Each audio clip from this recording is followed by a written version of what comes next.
Hello, magandang hapon po sa inyo lahat. Welcome to your masterclass in marriage and family relationships.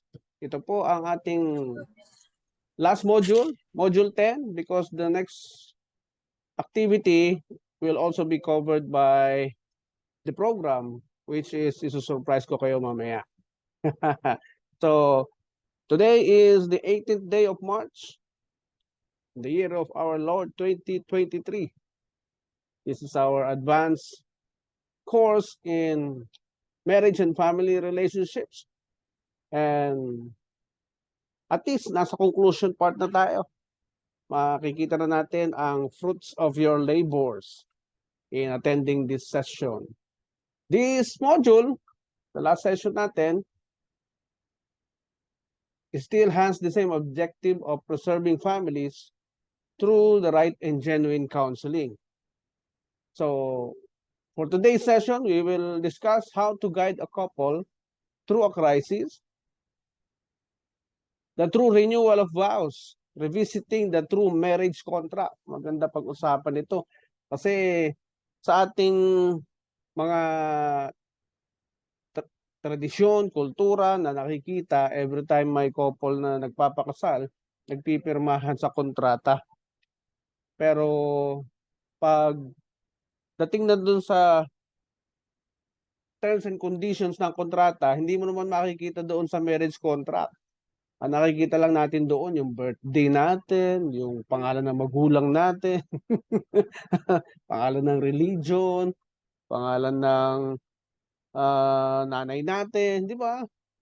Yun yung marriage contract, kontrata na naglalaman ng inyong detalye. Pero yung kontrata is supposed to contain terms and conditions of your pagsasama. Pero nandoon yung fortunately, no, nandoon siya sa family code, yung terms and conditions ng contract.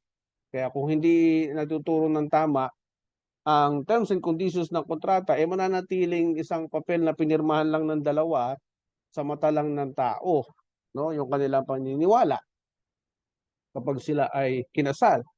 Kasi ganun po kahalaga, doon po pumapasok yung kahalagahan ng na yung nagkakasal ay naintindihan din yung terms and conditions na pinapasok nila, na hindi nila terms and conditions kundi terms and conditions ng estado na nakapaloob doon sa family code.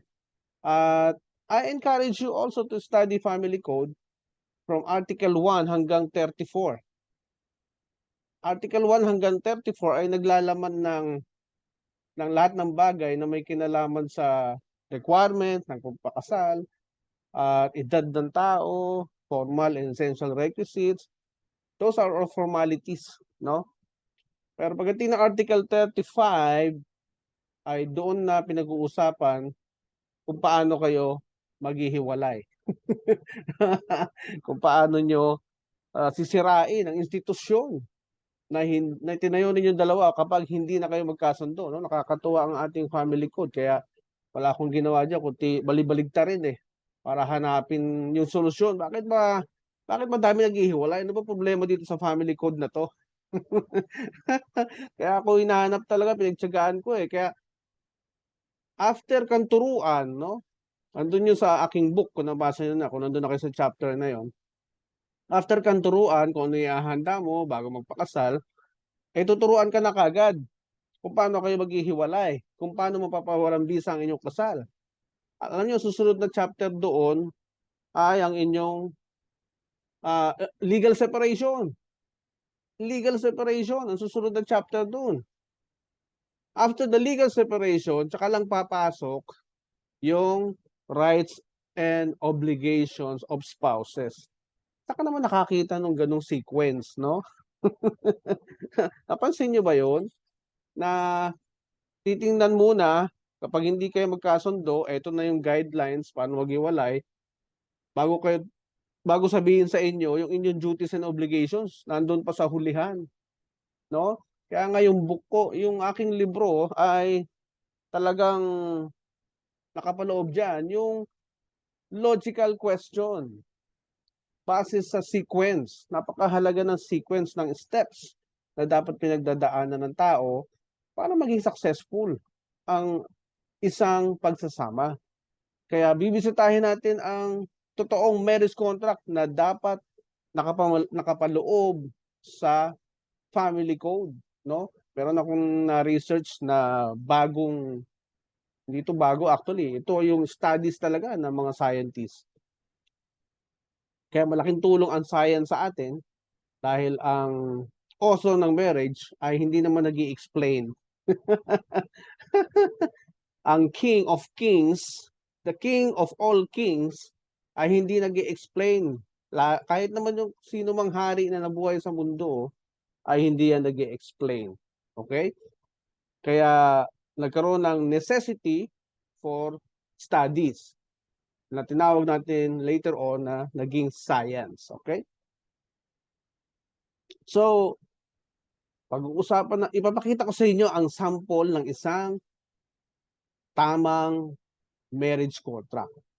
Tinawag ko tong renewal of vows para kung sakaling kaharap nyo ang mga mag-asawang nag-aaway, dinala sa harapan ninyo para tulungan silang i-counseling, tinawag ko siyang renewal of vows. Tinawag ko siyang revisiting the true marriage contract. Pangatlo, ang inyong thesis. Okay? Ang inyong magiging thesis ay ang true to life counseling session with couples. Paano nyo gagawin ito? Pupuntahan nyo ang inyong mga barangay, ipapakilala ninyo ang inyong sarili na kayo ay nag-i-exist bilang marriage counselor para malaman ng barangay that you exist para ikaw yung tatakbuhan nila, ikaw yung i-refer nila sa bawat mag-asawang nag-aaway at hindi sa vowsy des. Ha? Hindi sa desk officer ng vowsy. Ikaw muna yung dapat puntahan. Kung tutuusin, yung mga vowsy officer ng barangay natin, dapat kilala nyo. Ha? Para ikaw yung first line of defense bago siya. Okay? At magwo-work kayo hand in hand, cooperating with one another, paano aayusin ang mag-asawang ito na nagpunta sa kanyang lamesa. Yan po ang magiging inyong thesis. Kaya isasubmit nyo po yan, i-record nyo sa video, at i-document ninyo ang inyong mga pinagdaanan na pag-uusap or sistema na ginawa mo kung paano mo sila naayos. Kung naayos ba o hindi. Okay? So maganda pag-usapan natin yan ngayong araw na to kasi meron daw pala talagang two kinds of conflict. Alam nyo kung ano yun? Isang nasosolve pa, isang hindi na nasosolve. Okay? Kaya matutuwa kayo sa malalaman nyo today. No? Exciting ang ating lesson today. Pang-apat, ang graduation session natin ay kasamahan natin ng mga barangay officials as your audience. Kaya mag-i-invite ako ng mga barangay officials kahit saan man tayo mapunta. Kung sa Muntinlupa, Alabang area man ang ating graduation venue, mag-i-invite ako ng mga barangay official para maging audience natin sa inyong graduation session. At hindi lang yon, sasabayan na rin natin ng lecture sa kanila. At ang conclusion part ng event na yon ay ang pagtanggap ninyo ng inyong mga certificates, no, of attending this masterclass. At ito pa maganda, kayo ang magle-lecture sa kanila sa araw na yon. Okay? Exciting ba yon? Exciting? So kung marinig boses nyo, kung nakikinig kayo. Exciting ba yung plano ko? Hello, class? Sir, actually, personally, parang bigla ako ninervyos. Meeting natin. Akala ko po, ano na siya, party-party na lang yung graduation. Ganyan pa pala. Okay lang naman po. Accepted. Oo. Challenge accepted. Oo, challenge yan eh. Thank you, Doc, for accepting the challenge. Si ano kaya? Si Miss Ropelia. Miss Ropelia, kumusta ka na? Narinig mo ba ang aking announcement? Kinabahan ako doon.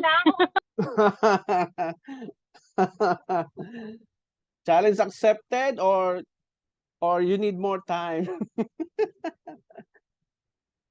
Ha, Miss Ropelia. Challenge accepted. Second. Paano ba O sige, bigyan kita ng time, pag-isipan mo ha. O, si Miss Vanessa. Miss Vanessa, andiyan ka?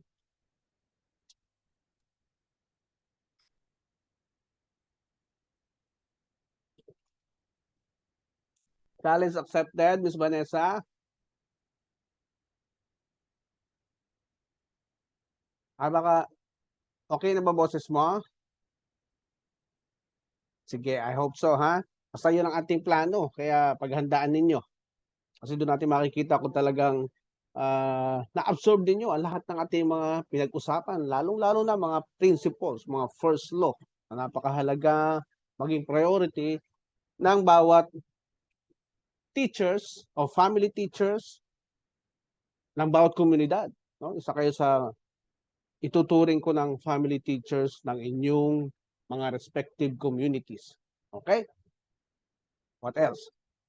Itong ini-expect sa atin ng society at syempre ng DCIDP Law Group, ang ini-expect sa inyo after attending this course, syempre, yung kayo ay maging better pre-marriage counselors. Yung bang before sila bumuo ng pamilya, before sila magpakasal, ay mayroon kayong sapat na kaalaman, tamang kaalaman na ituturo sa kanila. Ilang beses ko laging ini-explain na ang taong natuturuan ng tama ay nakakagawa ng tamang desisyon sa buhay sa oras na sinusubok ito, sinusubok yung kanilang paniniwala para katulad ng binigyan tayo ng formula sa mathematics na naintindihan natin yung formula at nakasagot tayo ng tama ayon sa formula na binigay sa atin. Yung formula na yan can also be considered as the principles. Kung may principles silang naintindihan at ginamit sa oras na sila ay sinusubok, talaga namang tama yung magiging resulta ng kanilang desisyon if they are guided by principles. What is principles again? Ms. Rofelia, ano meaning ng principles? Ms. Rob, Hi, sir. ano meaning ng principles? Dito tayo, tama? Tama ba? Naalala mo pa? Naka-mute na hindi na naalala. Doc Santos, meaning ng principles po? Principles po, actually, meron, mag-start, may process, meron tayong mga law, human law. Yun lang po natatandaan ko, sir. But anyway, yung sa slides po natin, First law. yesterday, opo, yung meron, Principles is first law. First law po ang meaning ng principles. yes.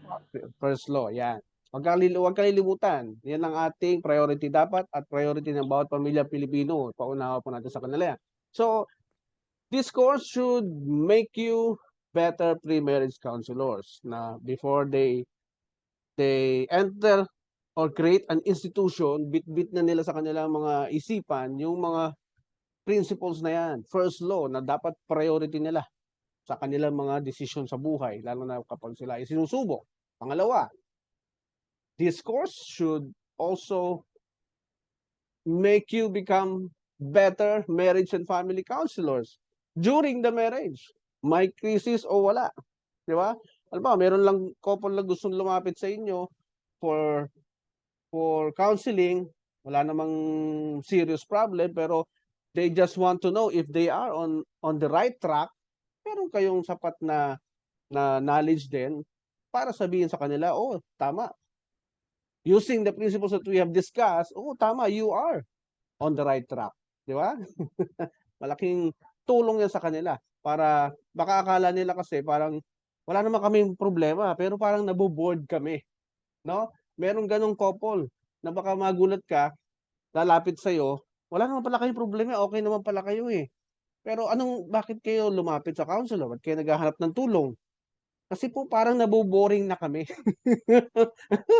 Kasi hindi kami nag-aaway. Hindi kami nakakakita ng mga challenges sa aming buhay. Kaya parang nabo-bored na kami, no? For 5 years, for 10 years, parang hindi kami nagkakaroon ng problema kasi ma-manage namin lahat ng bagay sa aming buhay, financial, mental, emotional, yung lahat ng areas ng kanilang buhay. Kaya baka magulat kayo na may ganung couples lalapit for counseling even without problems. Ha? And pag may crisis naman, ayan, meron tayong mga i-discuss mamaya na mga strategy or approach na dapat ninyong gamitin during the marriage. Kung during pagsasama ng couple, lumapit sila sa inyo. Okay? Because as I understand, ang training natin is to become pre-marriage counselors, di ba? Before you enrolled in this course. But from the beginning, the objective of this course is for you to become better. Not only before the marriage, but also during the marriage. Ito pa pangatlo, become better marriage and family teachers in your community. May lumalapit man sa inyong couples for counseling or wala, you have to do this consistently. You have to teach in your community. Ikaw mismo mag-i-initiate by organizing a seminar not for profit but for advocacy. Okay? Ano ang objective mo? Preserving the marriage of every Filipino family. Kaya kung magkakaroon nga tayo ng bawat barangay may marriage counselor na trained, well-trained, equipped, kompleto sa kaalaman, sa training, sa theory, sa principle, sa understanding, everything, pati application. Nako, ang liit na problema ng bawat komunidad. Dapat gawing batas ito balang araw. Pagdating ng panahon na nababago na yung kaisipan or mentalidad ng mga lawmakers, napupunta na sa tama yung kanilang mentality, dumadami, majority of them bumoboto na sa mga batas na magpapatibay sa bawat pamilyang Pilipino. Pero habang hindi pa nangyayari yan, umpisahan na natin. Huwag na nating hintayin mangyari. Baka hindi mangyari. Di ba? Baka hindi mangyari. Sa pagdaan ng bawat eleksyon, kung sino yung papalit dyan na lawmaker, baka hindi tama yung mentalidad. Baka hindi rin preservation of the family ang kanyang priority bills na irerekomenda sa Kongreso. Nanganganib ang ating mga anak kung ganon. Kaya, let us make things happen. Let us not watch things happen. Let us make things happen for our children's sake. Okay? Any questions so far? Do you like this? Itong slides na, yung sinasabi ko sa slides na to? Do you like this po? Yes, sir. Okay, thank you. Nagdadrive pala si Ropelia. Okay. Oh, dapat naka Bluetooth ako sa kotse mo bro ha. Next. Yes, sir. Yan, Ready thank you. Rob, bitin. Ano yung sabi mo? Ready ko po. Bakit napuputol? Huwag mo muna pindutin yung mute. Okay. Now, how do we become better counselors? Before, during, and preserving the marriage and the family. How do we become better counselors? I have this book. Ito yung title niya, How to Counsel a Couple in 6 Sessions or Less. Maganda yung subtitle niya rito. Their marriage is meant to last forever, not their counseling. Okay? So, nakita ko yung isang chapter sa book niya na napakaganda, which is yung approach na gagamitin natin when guiding a couple through crisis. So, diba, kaharap natin sila. Nagbigay siya ng 4 na klase ng approach to use. Number 1, concurrent marital counseling or therapy. Anong ibig sabihin dito? each person is seen individually by a counselor. Bawat isa sa mag-asawa ay nakakausap individually ng counselor. From time to time, the sessions will include the couple together. Paminsan-minsan daw ay magkasama sila na kinakausap nyo. Major problems involving marital issues are worked through at the same time. Habang kinakausap mo sila isa-isa, kinukuha mo yung concerns niya. Kinukuha mo yung concerns ni lalaki, kinukuha mo yung concerns ni babae. Meron kang checklist, huwag mo lang pakikinggan. You have to take them down. No? Ilista mo dapat bawat sinasabi nila. Kasi malalaman mo diyan kung sino sinungaling eh. Ha? Kasi baka yung sinabi ng isa, hindi naman pala sinabi ng isa. 'Di ba? Baka meron nag-iimbento ng istorya sa kanila sa sobrang inis, no? Or baka naman haka-haka lang niya or duda lang niya na hindi lang niya masabi-sabi sa kanyang asawa. Kagaya ng isang couple na nakausap ko dito, aba may mga nakarelasyon kasi yung babae before sila magsama. At nagkaanak yung babaeng yun ng dalawa na magkaiba ang tatay. Kaya siya na yung pangatlo. Alam niyo bang duda niya pagdating sa kanya? Duda siya na yung anak nila ay hindi kanya. Na hindi niya sinasabi sa wife niya ever since. Kaya nagulat si wife, ha? May issue pala siyang ganyan? Ako ramdam ko kagad kung ano yung nangyayari sa utak ng bawat isa. Kaya nabasa ko, sabi ko, ikaw ba ay may duda kung sa'yo ba ang anak na yan o hindi? Yeah, may duda raw siya talaga. Hindi nga ako nagkamali, no? Okay? So, kailangan nyong kunin isa-isa nang nakatalikod yung isa para makuha mo lahat ng facts, no? Gathering facts. This is the truth that you are getting. The truth, no? Because the truth shall set you free. Kaya nang na-explain ko na. You are going backwards to get all the details from each of them. Okay? You will work through out mo yan at the same time. Number 2, approach. Conjoined marital counseling. The couple is seen together by 1 or 2 counselors. So, pwede kang humingin tulong. Naku, malaking tulong nga ito kung kayong mag-asawa, ganyan yung advocacy ninyong dalawa. Dalawa kayo, no? Mas mataas yung credibility level kasi kayo ay nagsasama at alam nyo ang inyong tinuturo, alam nyo ang inyong pinapayo na nag-work na sa inyo, na-apply na ninyo yung inyong mga tinuturo. Kaya doon pumapasok ngayong authority ng nagtuturo. Kailangan na-apply, naintindihan muna, then in-apply niya, then nag-work out, then doon niya nakita na effective. Doon lang tayo nagiging wise. Doon lang tayo nagkakaroon ng wisdom, no? Through that process of getting knowledge, then understanding, then application. Okay? Malaking tulong talaga. Gaya namin ni Miss Paula. Pag kami dalawa nagsama yun sa counseling, wala talagang magawa yung couple. Walang masabi. Kundi mag-vow at mag-commit to preserve their relationship. This kind of counseling has a higher rate of success when both spouses desire help and are motivated to work. Mataas daw ang rate ng success ng ganitong klase ng counseling, yung 1 or 2 counselors, kapag daw yung mag-asawa kasi naghanap ng tulong at motivated sila talagang i-work out yung kanilang problema. Lumapit sila talaga, no?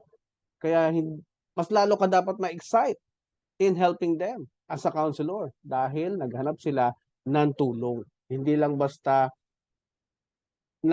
napilitan. Okay?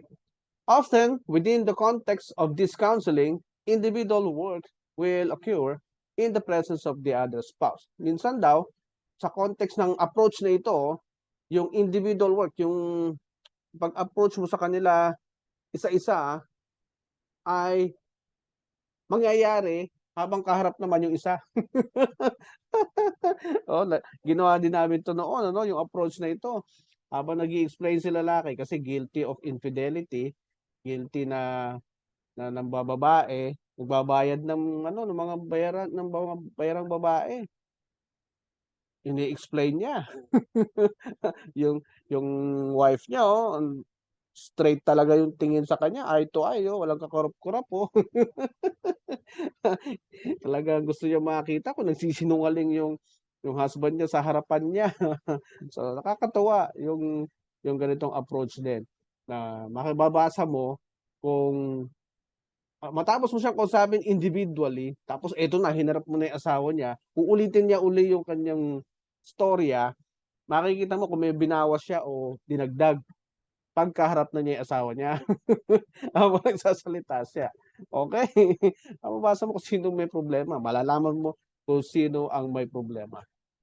Now, next approach. Individual counseling or therapy. Ano ibig sabihin daw nito?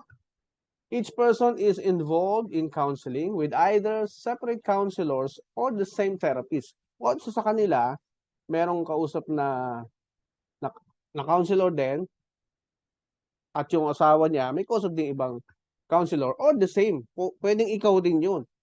Mag-iiba lang kayo ng kwarto. They do not meet together as a couple with a therapist. Hindi sila pinagsasabay. Sometimes during this approach, the couple's relationship is dealt with, but it is not the major concern.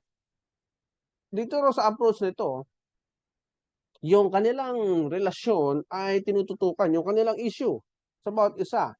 Pero hindi yun ang major concern ng ano na ito, ng approach na ito. Ano ang major concern mo diyan? Yung mapagkasundo sila at the end, kahit na hinihimay-himay mo yung kanilang problema isa-isa, pero huwag kang masyadong tututok doon. Ito yung sinasabi dito, na huwag kang magtatagal doon, no? Doon sa paghimay mo ng mga issues nila sa isa't isa.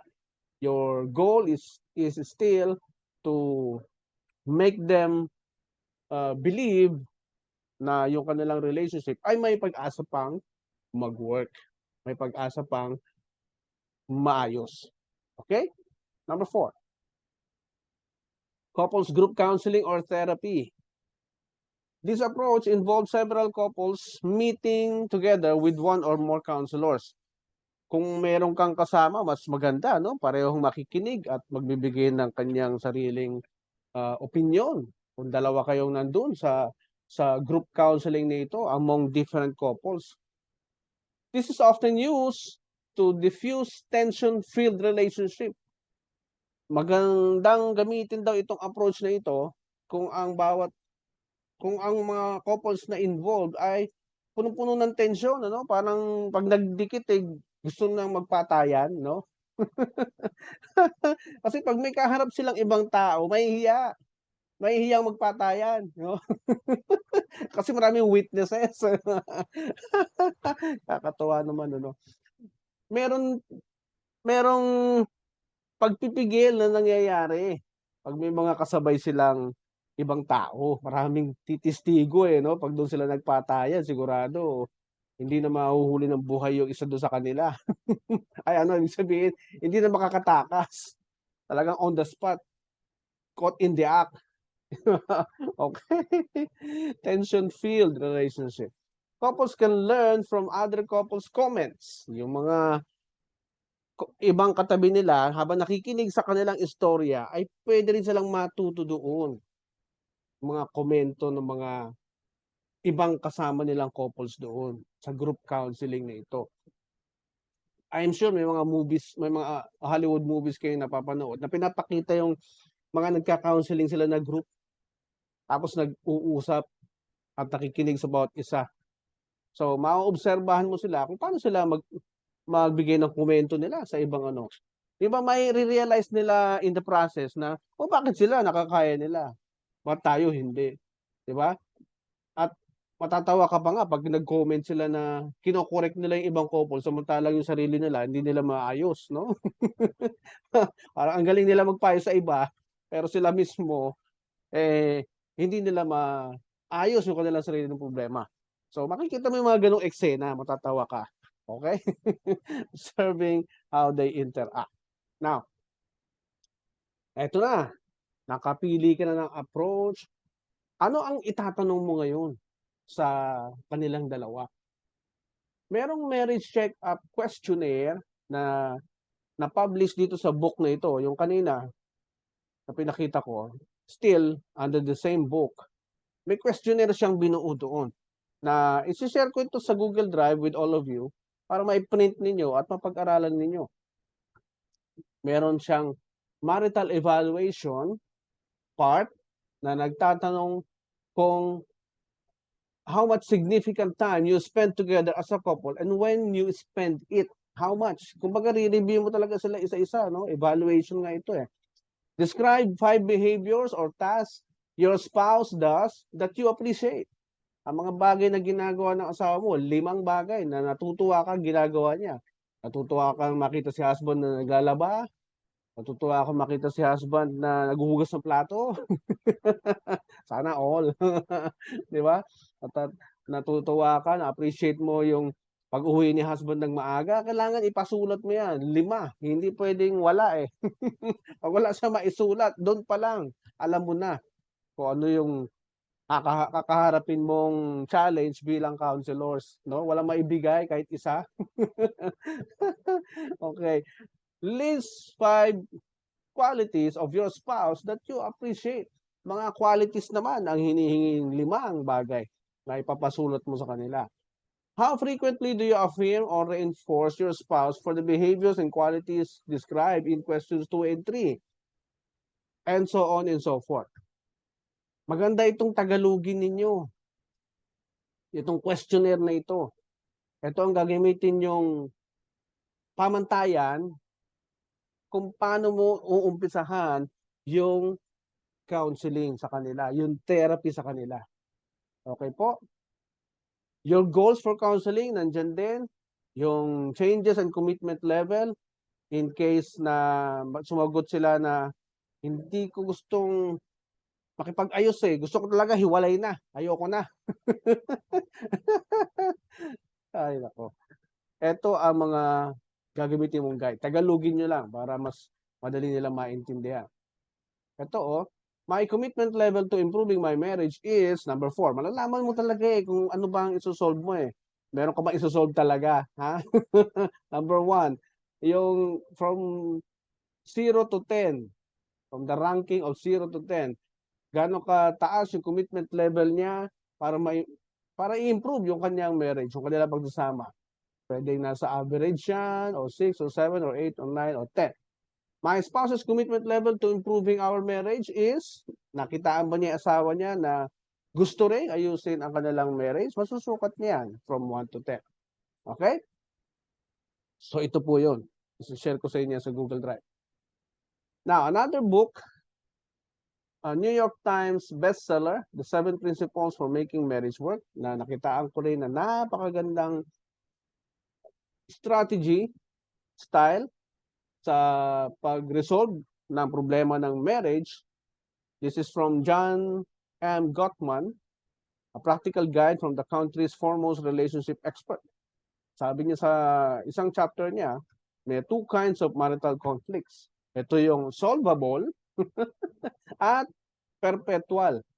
Pag sinabing perpetual, alam niyo na ibig sabihin niya, no? For life. For life na problema na hindi mo siya masosolve in a few months time or few weeks time or days. Never. Parang nandoon na siya yung problemang yan at kailangan na lang tiisin talaga ng mag-asawa na kahit ikaw hindi mo maiisip kung paano mo isosolve. Bakit? Because it's a perpetual problem. Kaya yung solvable problem, makikita mo na kayang isolve yan, kaya mo yan. Ganito lang gagawin mo. May maituturo kang steps or style how to deal with it. Solvable problems. Iisa-isayin natin ngayon. Exercises tayo ngayon. Exercise. Miss Vanessa, are you listening? Are you there?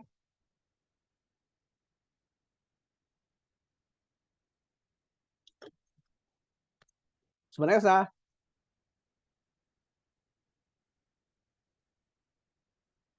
Si Doc Santos, nandiyan pa? Yes, sir. Si Miss Rupelia, andyan pa? Yes, sir. Andito na po. Yes Dadrive, po, nakikinig po. dadrive ka pa? Hindi na. Hindi na po, sir. Andito na Okay. po ako sa bahay. Okay, pwede na tayo mag-exercises, ha? Miss Yes, Vanessa, yes. Miss Vanessa, nandiyan ka na.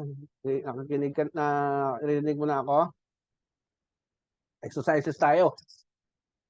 Paano nyo malalaman kung perpetual problem o solvable problem? Ha? Kaya ika-classify muna natin kung ano yung problema nila. Masosolve mo ba talaga or perpetual problem siya? Wala ka nang magagawa. Okay? May mga samples siya dito binigay. Sabi niya dito, below, I've described various scenarios of marital conflict. Dito sa naka-red box sa baba. For each one, mark whether you think it's solvable or perpetual. Okay? So, palit-palitan kayong tatlo sa pagbabasa ng exercises at sasagutin nyo kung ito ay solvable or perpetual. Let's start from isa natin si Doc Santos. Number 1 po, Doc. Ikaw muna. Okay po.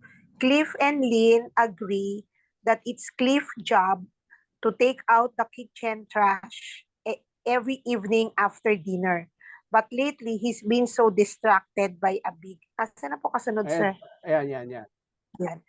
By a big deadline looming at work that he forgets. Either Lynn ends up throwing out the garbage herself or the trash just sits there. By morning, the apartment smells like a city dump and Lynn is in a rage. Solvable or perpetual, Doc? Sa akin po, solvable. Bakit? It's just a matter of give and take and more understanding and patience between the two of them po. Okay. At sino ang kailangan kausapin dito? Both. Both. Okay. Ayaw magtapon ni husband na lagi na nakakalimutan dahil sa kanyang deadline, no? Yes, apo. Okay. So, number 2, Miss Ropelia. Okay po, sir. Good afternoon po. So, number 2, Elise wants to spend less time with Joel and more time with her friends. Joel says this makes him feel abandoned. Elise says that she needs time away from him. He seems very needy to her and she's feeling suffocated by him. Nasasakal na raw siya kay Elise. Oh, ito ba ay solvable or perpetual? Yes, sir. Solvable po for me. At kailangan silang parehong kausapin. Parehong kausapin. Okay. Opo. Kasi lagi daw nakabantay, no? Si Elise, sakal na raw siya. Okay. Solvable. Number 3, Miss Vanessa. Sali ka. Naka-unmute siya eh. Okay. Sige, balik tayo kay Doc. Number 3, Doc. Number 3. Ingrid wishes that Gary would bring up things that are bothering him rather than sulking. But when he does try to tell her when he is upset by some things that she's done, she gets critical about how he has brought them up. She asks him not to mention so many at the same time. He says that since it's so hard for him to discuss such things, he wants a reward when he does. Kailangan ng reward.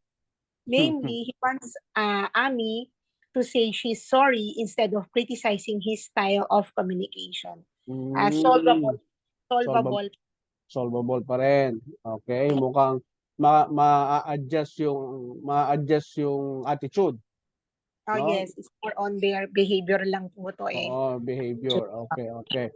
Miss Ropelia, number 4. Number 4, Yes. Helena gets together with her friends every Monday night. Jonathan wants her to take a ballroom. Wait lang, sir, sumpo lang Yeah. dancing class together with With him. but the only night the class is held is Monday. Helena doesn't want to give up her girls' night out. Solvable. Solvable? Paano? Bakit?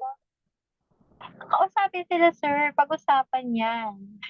Okay. Kaya yan, oo, kaya yan, sir. It's a matter of pag explain din ano nga ba yung priority mo at saka ano ba yung ano yung mga kaya mong i-give up. Kasi Okay, so, kung maapektuhan na rin naman yung relationship, mapaunawa mm, sa kanila yung magiging impact nun sa relationship nila. okay. Alam nyo ba dito sa answers na binigay ng author ng book, yung number 1, solvable. Yung number 2, perpetual, Doc Santos. Perpetual daw yung problema na to. What? Oo, sabi ng Ni author. Elise. Oo, ni Elise. Teka, basahin ko This Sasakal prob lang siya. Oo, perpetual daw yung klase ng ganyang problema, sabi niya ni author. This problem suggests a core difference between Elise and Joel in their personalities and what they need from each other to feel close and connected. This difference is unlikely to change. They'll need to adjust to it. Perpetual problem siya kapag nawala ng adjustment. So, yun pala yung sinasabi ng author. Pag hindi nag-adjust. Okay. Di sir, safe lang din siya dun sa number 4 po. Yung number 4, perpetual ang kanyang Kung treat. wala pong magbibigay. Yun. Sabi dito, number 3, Ingrid and Gary are engaged in a meta-communication war. This means that they aren't having difficulty communicating about a certain issue. Hindi raw sila nagkakaroon ng difficulty communicating sa kanilang issue. What they're having difficulty is about how to communicate. No? They're having difficulty communicating about how to communicate. Kung paano ipaparating yung kanilang concern.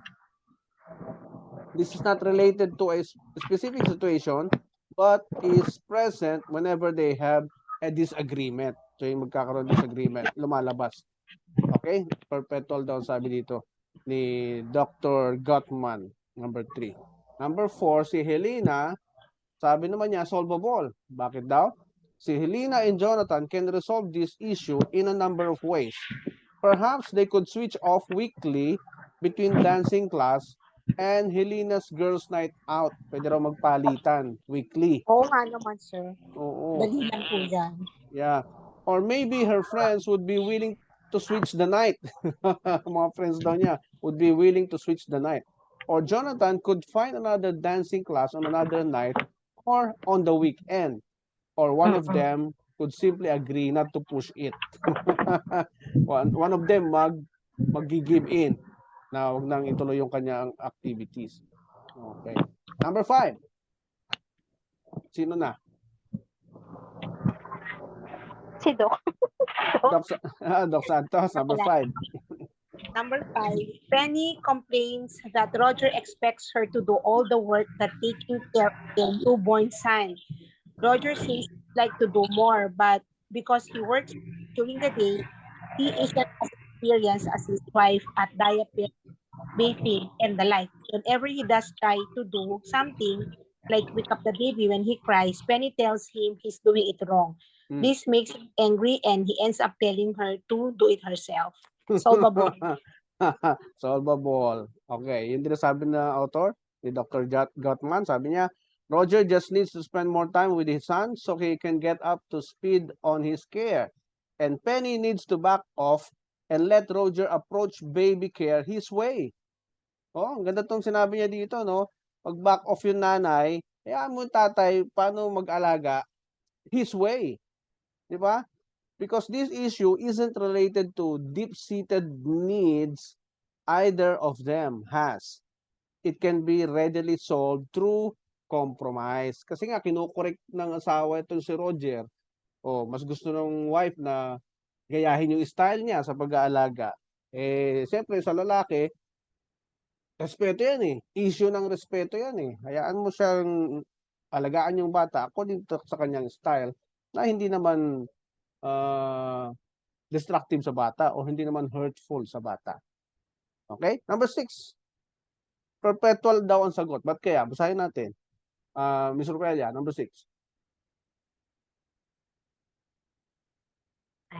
Answer. Jim works full-time while Thea is a stay-at-home mom. He wants her to be more organized about running the house, to clean it more and to do a better job of planning the mornings so the kids can get to school on time. He acts smug and superior to her and give her the sense that the disorganization in their house is due to a character flaw she has. She feels attacked. Ang sakit naman nun siya. Oo Feels nga. attacked Mm. and gets defensive whenever he raises the subject. She says their house is supposed to be a home, not an army barracks, and that he needs to relax about these issues because his demands are unreasonable. They have been arguing about this for 4 years. I think this is perpetual, sir. Mm-mm. Oo, bakit kaya? Oo, kasi sir, parang yung sa mindsetting na mismo ng lalaki, yun yung problema. Mm-mm. I don't know. At saka Oh. parang kahit yung counseling, parang iba kasi yung, paano ko ba siya i-explain? Parang iba yung perspective niya Mm-mm. doon sa uuwian niyang pamamahay, ganyan. Although, solvable din siya kasi naalala ko yung sinabi mo, sir, na Mm-mm. yung paglilinis ng bahay, Mm. kung 'di ba pag uwi ka dapat gusto 'di ba organize na so let the maid do that ganyan. Mm. So, iniisip ko baka wala rin silang maid or wala silang Oo. kakayanan Oo, ganon. oo nga, oo nga. Mm. Yeah, kasi dito inaatake siya dahil din sa background niya, 'di ba? Mm. Kaya ka disorganized dahil sa iyong sariling karakter mo. Mm. Okay, so sabi ni Dr. Gottman dito, this problem started out as a situational one about house cleaning and organization. About house cleaning lang ito and being organized. Perhaps Jim and Thea have different tolerance level for clutter, dirt, and how planned out one's life should be. Magkaiba yung tolerance level daw nila sa dumi, sa dirt, and paano Sa planuhin. kalat, opo. Oo, paano planuhin din ang buhay. But because sorry po, sabi po ni Doktor ay perpetual na perpetual wala. Oo, perpetual. Number 6. Opo, yes sir. Kasi may kinalaman daw sa sa tolerance level ng bawat isa pagdating sa dumi, kalat, at pagiging organized.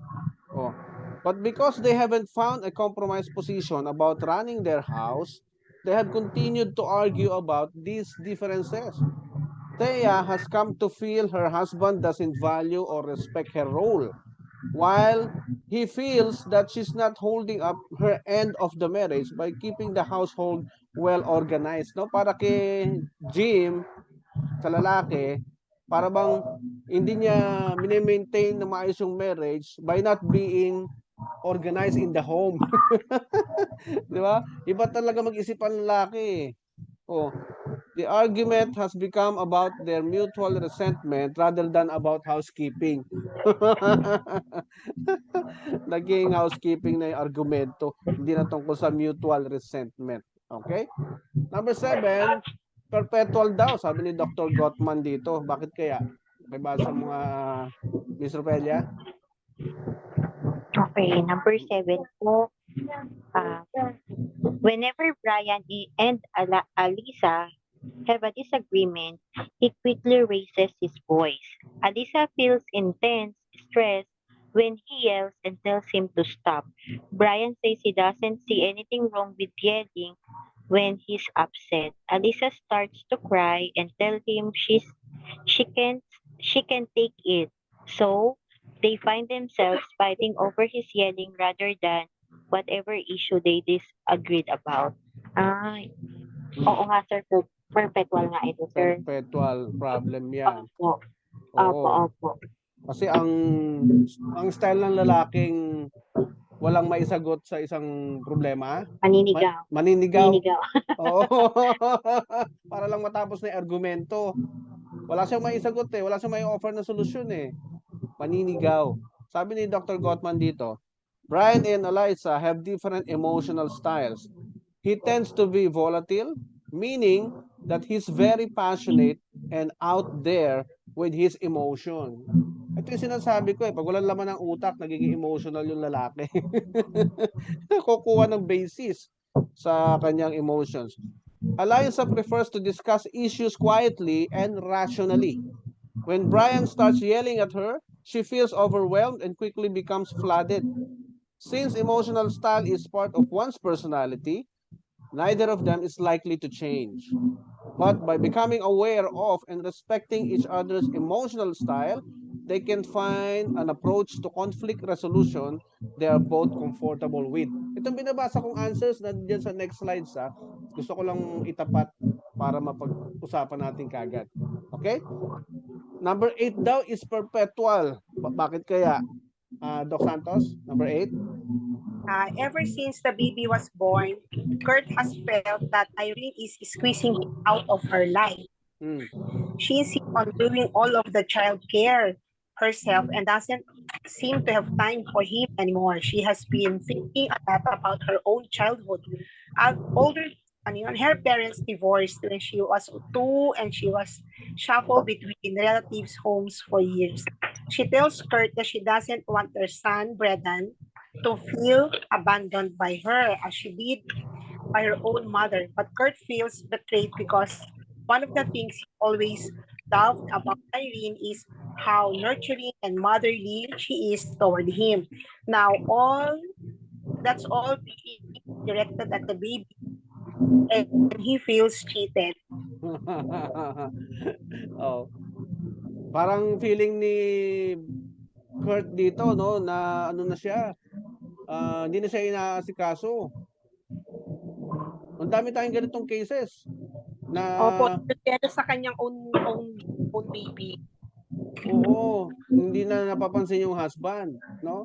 He feels cheated. Imagine, cheated pa yung feeling niya, no? Oo. Oh, So, sir, number ano po to? Perpetual? perpetual daw, sabi ni Dr. Gottman. Baka naman Oo. pwede pa. Sabi dito, paliwanag niya dito, at the core, Irene and Kurt have different emotional needs. The huge change in their marriage that was created by their child's birth has thrown what they need from each other out of sync. SYNC. Has thrown daw, dahil nagkaanak sila, has thrown what they need from each other out of sync. Yun ang kanyang paliwanag. Balikan niyo po, pag kayo ay nag-aaral, basahin niyo po uli yung paliwanag ni Dr. Gottman. Number 9, dalawang items na lang. Ms. Ropelia. Apo. Number 9, Oscar just inherited $5,000 from his great aunt. He wants to use it to buy home exercise equipment, but Mary thinks they should save it for down payment of the house. Oscar says the inheritance is Really not enough? It's really not enough to make wait lang sir. Sinusog ko lang yung mata ko. Yeah. To make a dent in a down payment. So why not use it for something they could enjoy right away? But Mary believes that every little bit adds up and that they have to save as much as they can all the time. Solvable naman, sir, for me. Yeah, yun ang sabi ni Dr. Gottman, solvable din daw. Solvable siya. Because, ano ba talaga priority nyo? Di ba? Family ba? O yung Equipment. Equipment. Kaya nga, every couple must live by priority. By priority. Number 10, Doc Santos. Anna thinks Bert is stingy about tipping waiters, cab drivers, and so on. This upsets her because part of her image of a strong, sexy man is someone who's generous. When she's disappointed with Bert, she gets very contemptuous of him. Meanwhile, Bert believes that Anita is too loose with their money, which makes him nervous. To him, money represents security and a sense of control over his life. So it's hard to give any of it. So, solvable or perpetual? Solvable. Tapos, that matter po. At saka, actually, ano na rin po ito pag-ugali. Parang ito sila sa ugali yung isa generous, yung isa naman at yun nga yung security feeling niya. So, Oo. Sabi ni Dr. Gottman, perpetual daw siya. Bakit kaya? Sabi niya, money has very different meanings to Bert and Anita. Magkaiba daw ang meaning ng pera sa kanilang dalawa. Since the symbolic significance of money is usually rooted in childhood experiences, it's unlikely that Bert will naturally transform into a big tipper or that Anita will suddenly learn to love clipping coupons. But if they work together on this perpetual problem, and especially Anita's contempt for her husband about this issue, it will cease to be a major sore spot in their relationship. So, perpetual problem daw ito para kay Dr. Gottman. Alam nyo, Doc and Ms. Rupelia, ako malaki din ako magbigay ng tip sa mga bagger, pag pinagbuhat ko, malaki ako magbigay ng tip. Minsan Parang sinasabi yung na, mister ko, sir. oo. Parang yung mister ko. Oo. Kaya minsan nasisita ako ni Paula na dati kasi hindi ako generous sa kanya pero generous daw ako sa iba. So binaligtad ko, generous na ako sa kanya. Pagdating sa mga waiters and baggers, niliitan ko na.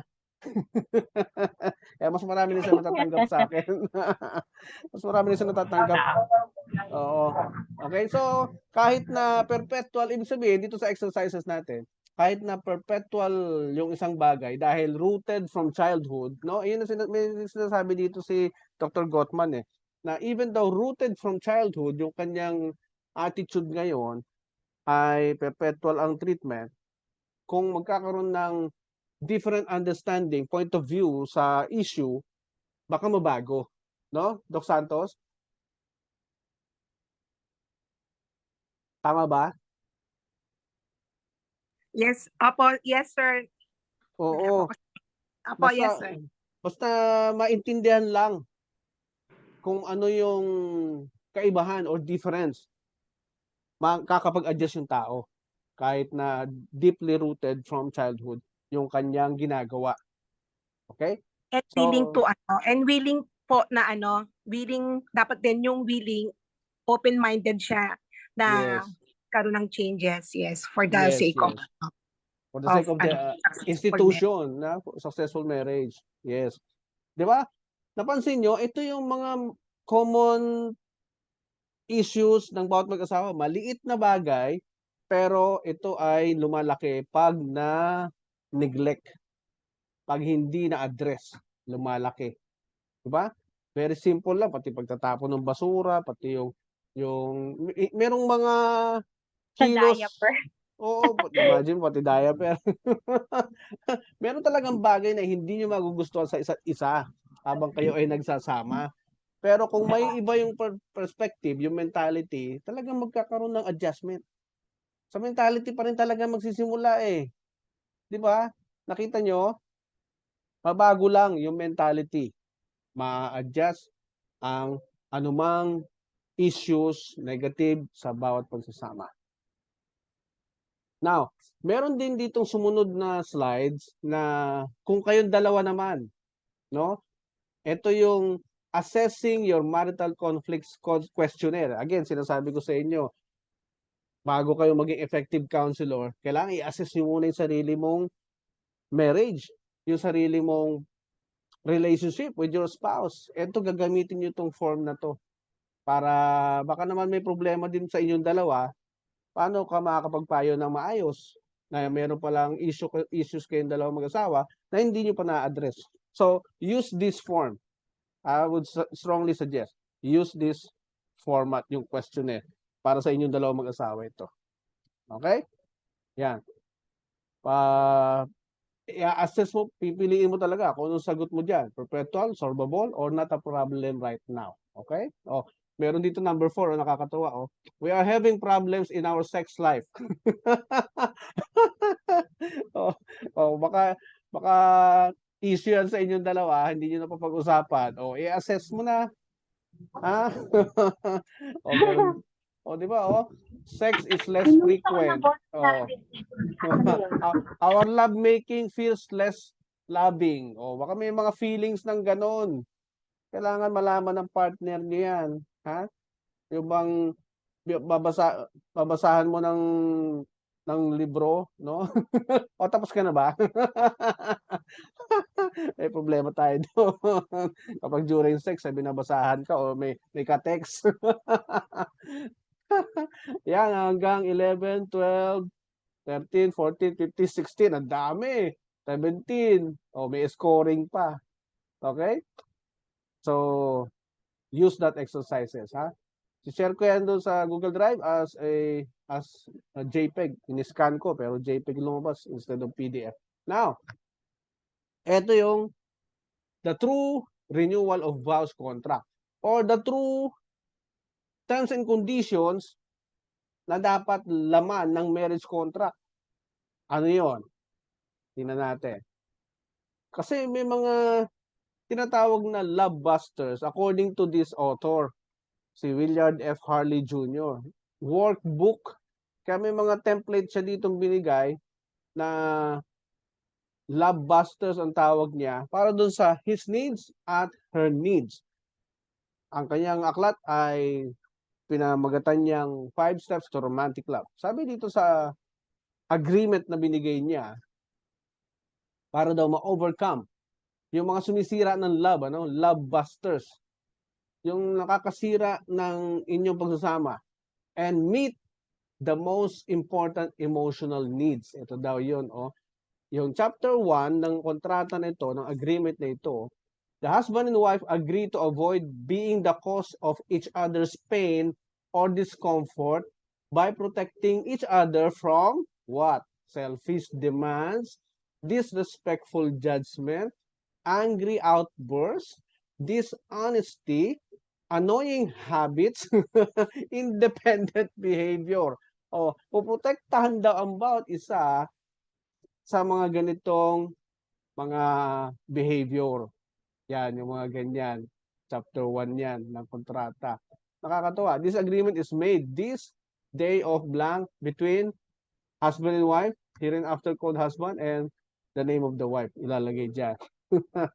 Nakita ko tuloy ito. Ito papagamit ko. Ito papapirmahan ko sa mga kinakasal ko na renewal of vows.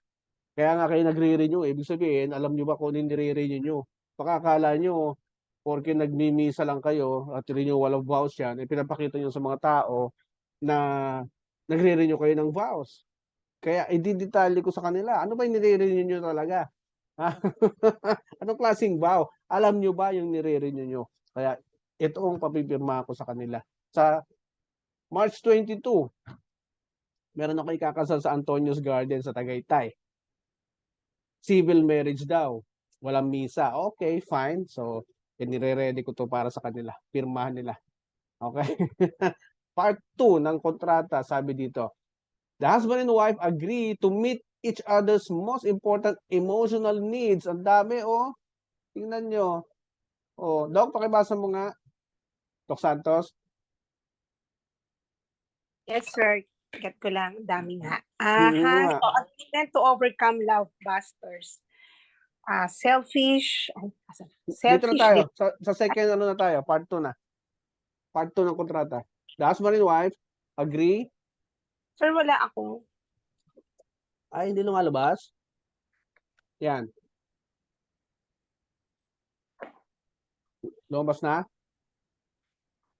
The husband and wife agrees to meet each other's most important emotional needs by identifying each other's emotional needs and selecting at least 5 that are most important to the husband and at least 5 that are most important to the wife.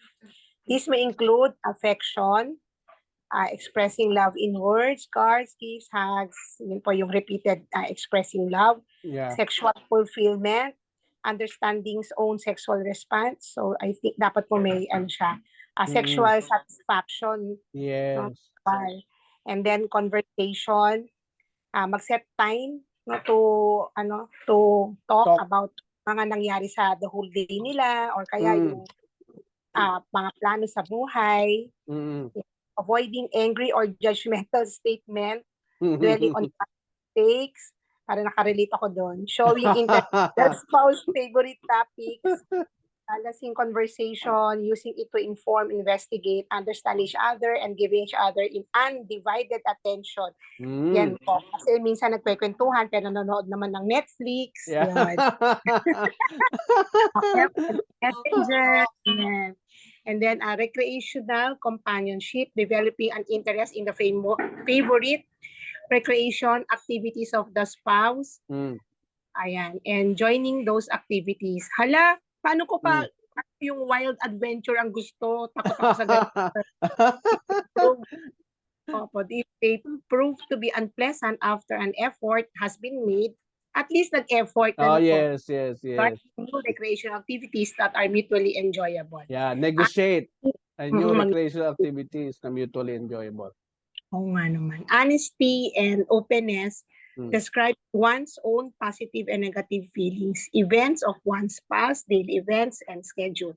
Plans for the future, never leaving the spouse with a false impression, answering the spouse questions truthfully and completely. Mm. Physical attractiveness, yan. Keeping physically fit with diet and exercise, wearing hair and clothing that a way the spouse finds attractive and tasteful. Mm. Financial support, assuming responsibility to house at lahat po ng mga bayarin, Yes. but avoiding working hours and travel that are unacceptable to the spouse. So, dapat po siguro nagpapaalam talaga kung kasya sa budget. Yes. Seek support, creating a home environment that offers a refuge from the stresses of life, managing the home and care of the children in a way that encourages the spouse to be in the home, enjoying the family. Iba po kasi husband or wife, ayaw nang umuwi kasi may stress daw sa bahay. Yes. Yun na rin Baligtad. yung Hindi dapat ganon. Opo. Sa iba na lang pupunta sa ibang bahay na lang, Yes. nag-iibang bahay. Oo. Delikado Family, yun. family commitment, scheduling sufficient time and energy for the moral and educational development of the children, reading to them and taking them on frequent outings, learning about appropriate child training methods. Dapat always pa rin na nag-research and educate Nag-aaral. ourselves. Yes. Oo, pag Yes. home parenting or paano ang home management, Yes. discussing those methods with the spouse. Avoiding any child training method or disciplinary action that does not have the enthusiastic support of the spouse. Galing, di ba? Talagang dinidetalye, isa-isa, no? Bawat area na pwedeng pagmulan ng problema. Di ba, Doc? Galing. Yes, sir. Opo. Ang ganda po itong na to, book na Oo. ito. Yeah. Part 3. Last page. Ito yung part 3. Meron pa pala karugtong, Doc, oh. Number 10, admiration. Tuloy mo, Doc. Yes, sir. Number 10, admiration. Wait lang po, sir. Understanding and appreciating the spouse more than anyone else. Never criticizing, but showing profound respect and pride. Uy. Yun na po. So, always admire, wag na lang mag-criticize, o kaya kung may masama sa atin, wag na lang sabihin, lalo na in front of others. Yes, yes. Doon nga sa Paranaque, nung last Wednesday, nagtawanan sila nung sinabi kong kahit na hindi sexy asawa mo, sabihin mo, sexy mo. Tawanan yung mga matatabang babae doon. funny counselor daw ako, according to their feedback. Kasi yun naman talaga yung dapat gawin eh. Yun ang tamang gawin. Purihin mo, asawa mo lang. Asawa mo lang. Kahit na hindi pogi, sabi mo, ang pogi-pogi mo talaga. Di ba? Part 3 ng agreement, Ms. Ropelia. The husband and wife. Sir, the husband and wife agreed to give undivided attention to each other a minimum 15 hours each week, Uy. meeting some of each other's most important marital needs by letter A, ensuring privacy, planning time together that does not include children, relatives, or friends so that undivided attention is maximized. Letter B, using the time to meet the needs of affection, sexual fulfillment, conversation, and recreational companionship. Yes. Letter C, choosing a number of hours that reflects the quality of marriage, 15 hours each week if the marriage is mutually satisfying, and more time if marital dissatisfaction is reported by either spouse. Mm. Letter D, scheduling the time together in advance of each week and keeping a permanent record of the time actually spent. Ire-record pa, oh. Parang napakompute ako, sir. Kung umabot ako 15 hours a week. Ilang oras yun sa isang araw? Parang 2 hours, di ba? Oo, 15 at least hours? 2 hours, sir. 2 3. hours. At least 3. 2 2 to to 3, 3. sir. 2 to Siguro, 3 opo. hours na quality time with your spouse, talking anything, everything under the Po ba sun. yan? Walang bata. Walang Ma'am bata. Ofelia, a day po ba yun yung kinompute nyo, Ma'am Ofelia? A 2 to day? 3 Opo, hours. opo. Parang ang Okay. hirap, sir, napakompute. May jogging ako dito. Oo nga, ako din, sir. And Ma'am Ofelia. Same Oo. po tayo. Di ba? Eh kami ni Paula talagang pagising, kwentuhan kami. Isang oras bago tumayo. Oh, kasama na dun yung hugging, kissing. Nagigigil lagi sa akin yan eh. Kiss ng kiss sa akin yan eh. Oo.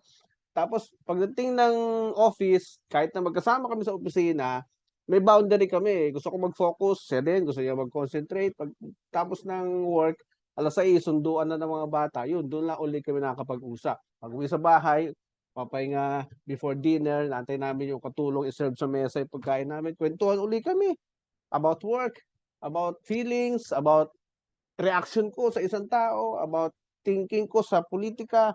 Lahat pinag-uusapan namin. Kaya hindi kami nagsasawa mag-usap eh. Dapat ganun ang mag-asawa. Maraming pwedeng pag-usapan sa ilalim ng Sir, oo. nakikinig po si Doc Don. Thank you, Ah, sir. Namimiss ko na yan. Namimiss ko na yan. Pag video okay kami. Hello. Hello, Hello sir. po. Apo. Hello, Doc. Kaya lang, ang office hours niya hanggang 12 o'clock ng gabi. Ano siya kakausapin? Hindi ako doon, Ma'am Ofelia. Oo. Hindi pa. Minsan po, sir, nainis nga po ako dito. Magkikwento ako. Tapos, siya naman ay magkwento. Nako. Nagiging ako, Kahit na nagiging lang ako kwento. doon eh. Kasi minsan umaalis ako, tulog pa yung asawa ko. Opo, ang dami natin ginagawa, ma'am. Kailangan. Alam niyo pwedeng gawin dyan? Pag hindi nabigay yung 2 to 3 hours a day, idadagdag niyo yun sa another day na meron kayong time. Parang magiging 6 hours o 6 hours yung kailangan ko i-spend sa iyo sa araw na to kasi hindi ko nagawa yan itong last Tuesday, last Wednesday. Oh. Kailangan ma-maintain pa rin eh.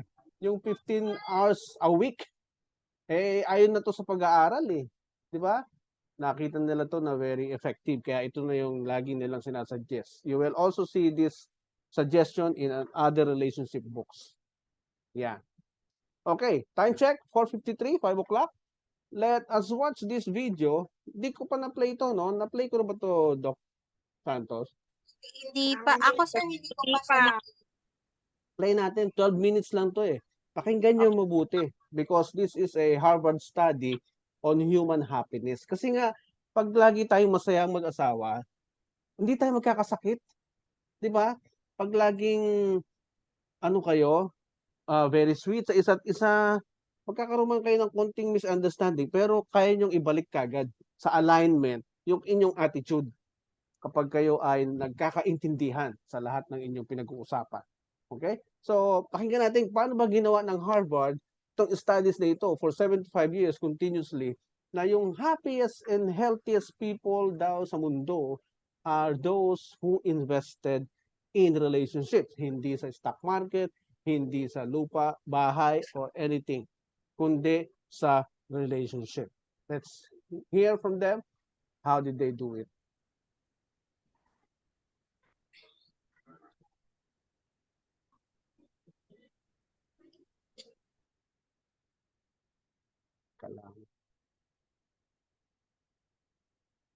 Wait lang, nawala yata sa ano to ah. Iba ng posisyon yung video. Hold on. Okay lang po. Galing na pagkaka-explain nila sa kanilang studies.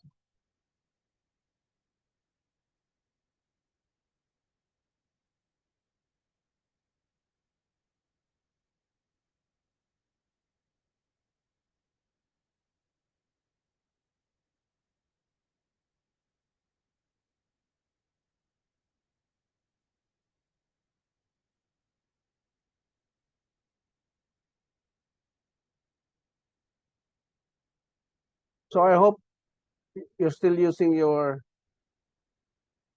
headset or baka mas malakas pagka naririnig din ng inyong asawa. Pakinggan natin.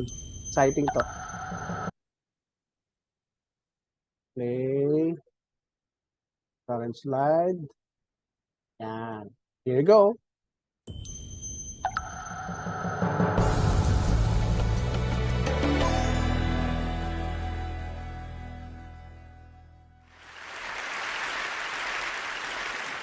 What keeps us healthy and happy as we go through life?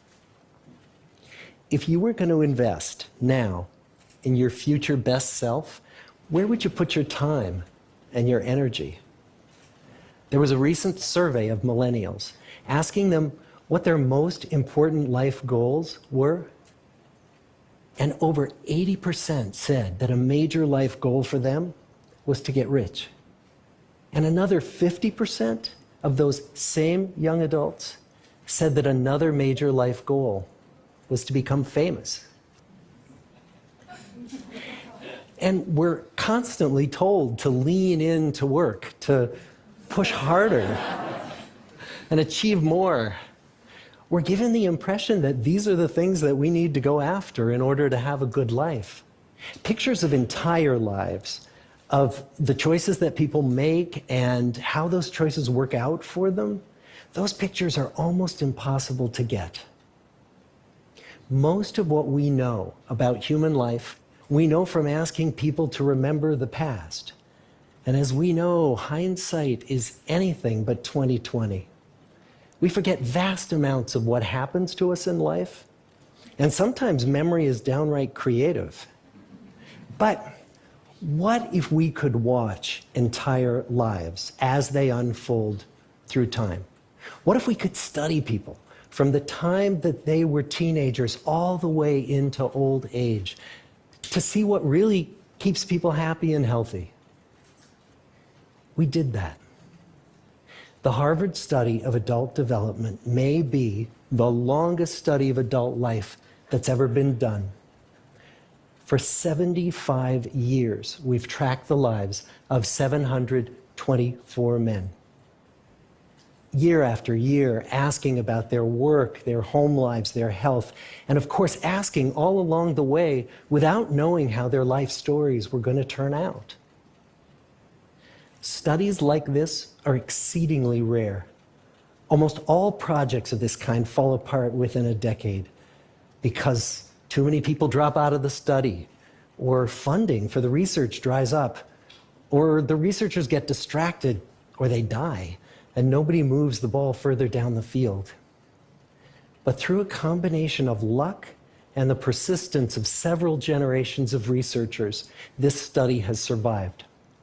About 60 of our original 724 men are still alive, still participating in the study, most of them in their 90s.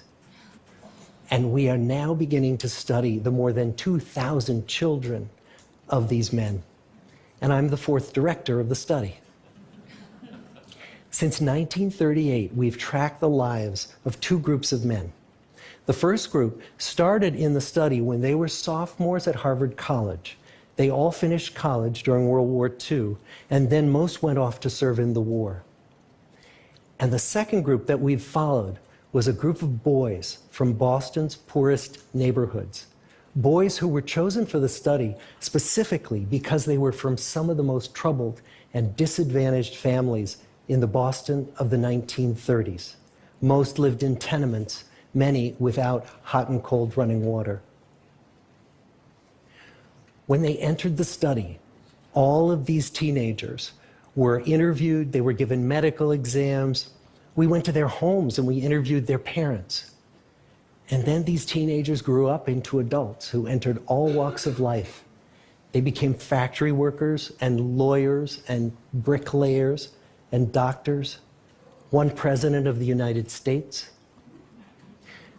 Some developed alcoholism. A few developed schizophrenia. Some climbed the social ladder from the bottom all the way to the very top.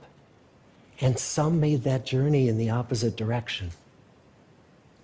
The founders of this study would never in their wildest dreams have imagined that I would be standing here today, 75 years later, telling you that the study still continues. Every 2 years, our patient and dedicated research staff calls up our men and asks them if we can send them yet one more set of questions about their lives. Many of the inner city Boston men ask us, why do you keep wanting to study me? My life just isn't that interesting. The Harvard men never asked that question.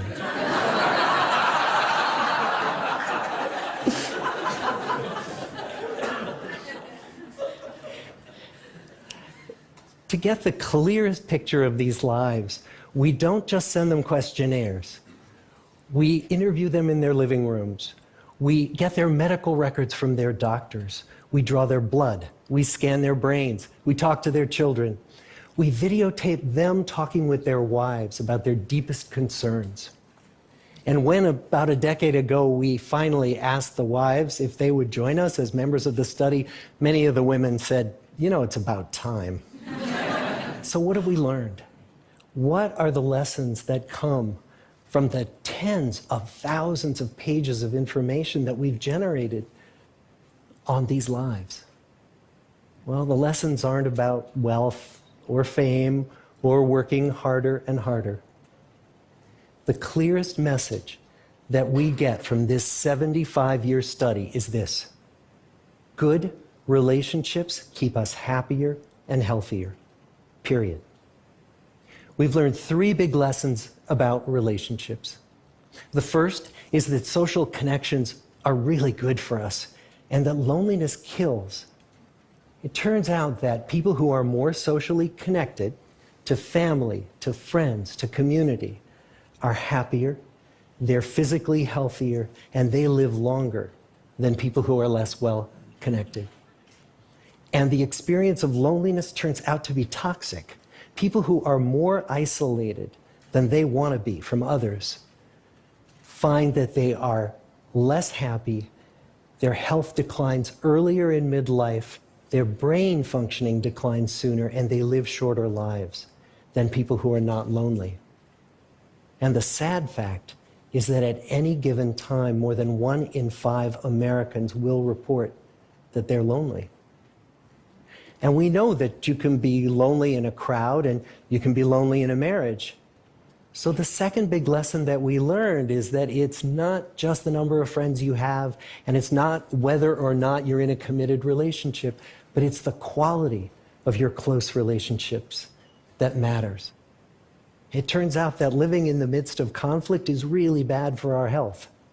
High conflict marriages, for example, without much affection, turn out to be very bad for our health, perhaps worse than getting divorced. And living in the midst of good, warm relationships is protective. Once we had followed our men all the way into their 80s, we wanted to look back at them at midlife and to see if we could predict who was going to grow into a happy, healthy octogenarian and who wasn't. And when we gathered together everything we knew about them at age 50, it wasn't their middle-aged cholesterol levels that predicted how they were going to grow old. It was how satisfied they were in their relationships. The people who were the most satisfied in their relationships at age 50 were the healthiest at age 80. And good, close relationships seem to buffer us from some of the slings and arrows of getting old. Our most happily partnered men and women reported in their 80s that on the days when they had more physical pain, their moods stayed just as happy. But the people who were in unhappy relationships, on the days when they reported more physical pain, it was magnified by more emotional pain.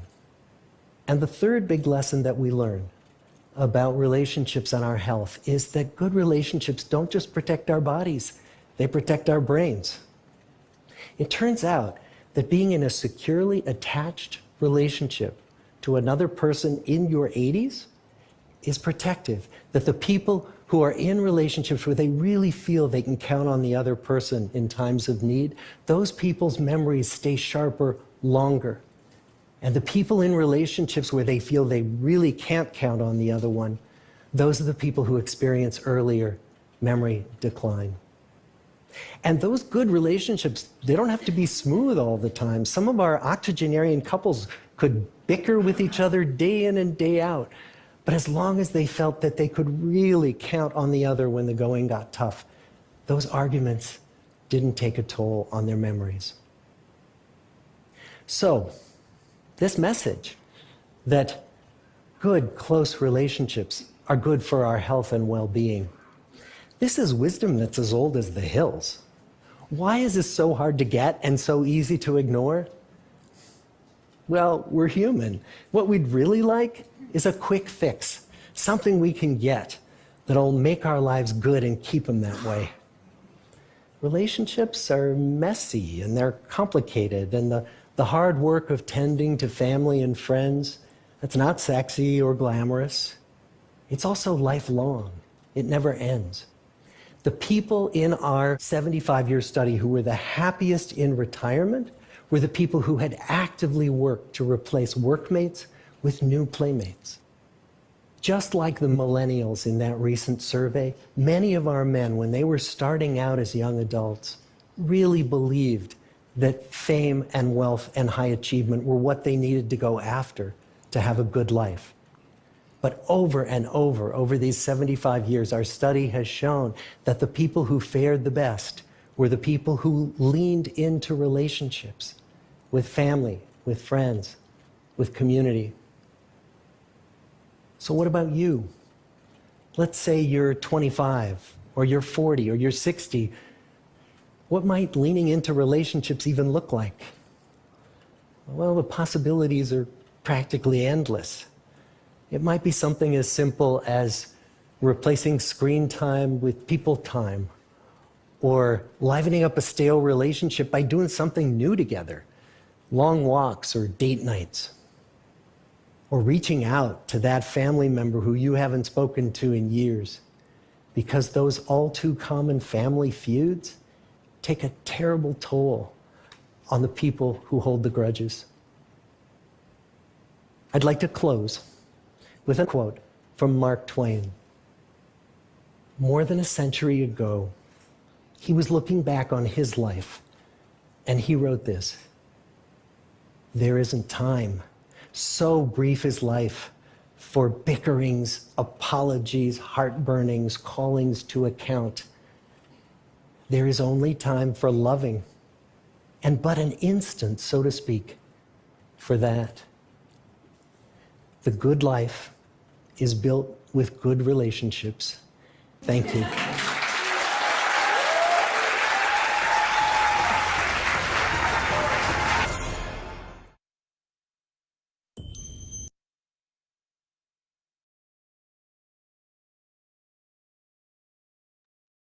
Galing ba? Ganda? Class? Yes, sir. Okay. Ano ang take nyo sa kanyang mga sinabi? Doc Santos. Ah, ayan. Ano po, sir, yung sabi niya nga 75 years of research yung ginawa niya. And then, ang take ko po noon is quality, no? Talagang there is more weight in quality than quantity. So, yun nga pong sinasabi na magmamanifest lahat ng stress mo, lahat nung kung palagi na lang ang ginawa niya sa itong at your age 50, yung marriage niyo is parang wala nang ginawa kundi stressful marriage. So, paano ka kaya, ngayon nga lang po nag-iisip kami ni Doc sabi ko, abot kaya tayo ng 8 years old kung at this age, palagi tayong magkaaway or ganyan. Sabi ko siguro yung parents namin umabot ng 80, 85. Siguro yung marriage nila is okay. Sabi ko gano'n. Kasi yung health nila, umabot nila ng ganung naglolokohan nga po kami ngayon. Sabi ko, dapat, nagmamanifest talaga sa, scientific po talaga yon medically, na pag may Yes. stress sa buhay, especially stress sa marriage, kasi everyday mo kasama yung pinanggagalingan ng stress mo eh. So, talagang, hindi lang po medical, ngayon po may studies na rin kami, mental, yung na anxiety mo, panic attack mo, nanggagaling lahat din yan sa stress. And sino ba yung nagbibigay ng stress kung hindi maganda yung marriage, yung kasama mo everyday, so Yeah. kakaroon ka ng mental illness because of the spouse. So nagmamanifest siya ng high blood pressure, nagmamanifest siya talaga ng mga cancer cells, nai-ignite ang mga cancer cells pag may mga stress. Kaya Ma'am Ofelia, ito yung unang-una para sa atin. Huwag tayo Thank you, Doc Santos. Ropelia, ikaw Thank you naman. po. Opo. Opo, Doc. Sir, at saka Doc, actually naalala ko lang yung mga, yung everyday client namin na hirap kaming hanapan sila ng shelter. Yung mga may edad na rin po ngayon, mga senior na bakit lagi namin tinatanong, bakit nga ba hindi sila parang, kasi dapat last resort na yun eh, yung pagdadala sa mga shelter. Last Yes. resort yun sa atin. Lalo pat nasa Pilipinas tayo, di ba? But then looking back, ano nga ba, totoo yun no, Doc and Sir Angelo, na pag binalikan mo talaga yung kanilang younger self, no, kamusta kasi sila noon, meron silang hindi magandang relationship. It's either sa family nila, sa asawa nila, sa mga anak nila. Hindi Yeah. sila nag-invest ng good relationship with them. Kaya din siguro yung ganun na lang din kabilis na na mag-give up yung family, no? Yung mga family member nila, yung misis nila, mga anak nila na, may Yeah. pera kami, shelter na lang yan, ganyan. No, pero may mga magulang kami, may mga senior kami na gustong-gusto naming kunin kasi walang-wala yung pamilya, 'di ba? Alam mo 'yun na parang sa tingin namin better nasa shelter po sila, pero and yet yung family members, yung mga anak, okay lang 'yan, ma'am, kahit maghati-hati kami sa pagkain basta ako ang magpapaligo kay nanay, kay tatay, yung gano'n po. So now I understand na dahil dun sa study na hindi siya matter ng kung gaano karaming pera o laruan ang naibigay mo o naiuwi mo sa bahay, kundi kung anong klaseng memories at relationship yung ininvest mo sa kanila. Ayun. Yes. Galing na pagkakapaliwanag, di ba? Mm. Natatouch ako habang iniintindi kong mabuti talaga yung bawat sinasabi. How I wish Opo, ganoon din sir, kasi ako. actually ako ngayon inaano ko tuloy, parang iniisip ko, my God, I should really invest good relationship with my children, with my Yes. my husband, kasi Mm. kung hindi, 'di ba, kung pareho kaming magpakasubsob sa trabaho, no, stress kaming pareho, tapos hindi namin nami-meet yung 15 hours per week. So, anong klaseng relationship meron kami? 'Di ba? Oo, Sa susunod iiksi. na mga taon, opo. Ma'am Tsaka Ofelia, maging routine na lang namin na, okay, ganito ka. Yun. Ma'am Ofelia, Opo, Doc. mag-ano nga po tayo nila Ma'am Shi, seek some date. Mag-outing tayo. Opo, excited po ako ha, pag ganun. Pupunta po ako. Oo, alam niyo plano namin po mag-vegan ditong Holy Week, 'di ba ang haba ng holiday? Opo. O pag-isipan niyo baka gusto niyo doon na tayo sa vegan, Ilocos Sur. Marami tayong Ayun pwedeng lang. puntahan Sir, doon. may family, na po kami. Ay, sayang. Sayang ako. Next Sir, time oo. po. Pero Set natin. looking forward po ako na magkita-kita po tayo. Yes po, yes. Set natin, schedule natin. Next Okay. natin. Thank you. Ang galing na pagpapaliwanag talaga, very touching Unang sinabi, relationship with your family, with your relatives, and to the community. 3 steps yung binigay nila actually. Kaya nga sabi ko sa inyo, sa Baguio pa lang, Doc Santos, tayo ay nabubuhay talaga para sa ibang tao. Pag na-develop na yung personality natin, yan yung kailangan ng kapwa natin. 'Di ba? 'Pag natutunan na nating mahalin ang sarili natin, meron na tayong kapasidad para magmahal ng iba. Okay? Nakuha niyo? Yes It's po. yeah, it's really a sequence. Yes po. It's a process na kapag natutunan mo ng makilala ang sarili mo, mahal na mahal mo ng sarili mo, then you are ready to offer yourself to the world. And that begins inside your home, from your spouse, to your children, and to your community. Kaya yung sinabi ko sa inyo kaninang challenge, yung continuously teach our community how to preserve their relationship, ituloy-tuloy niyo yun. Iyon ang reason kung bakit kailangan kayo ng mundo. Tayo, yun ang purpose natin talaga.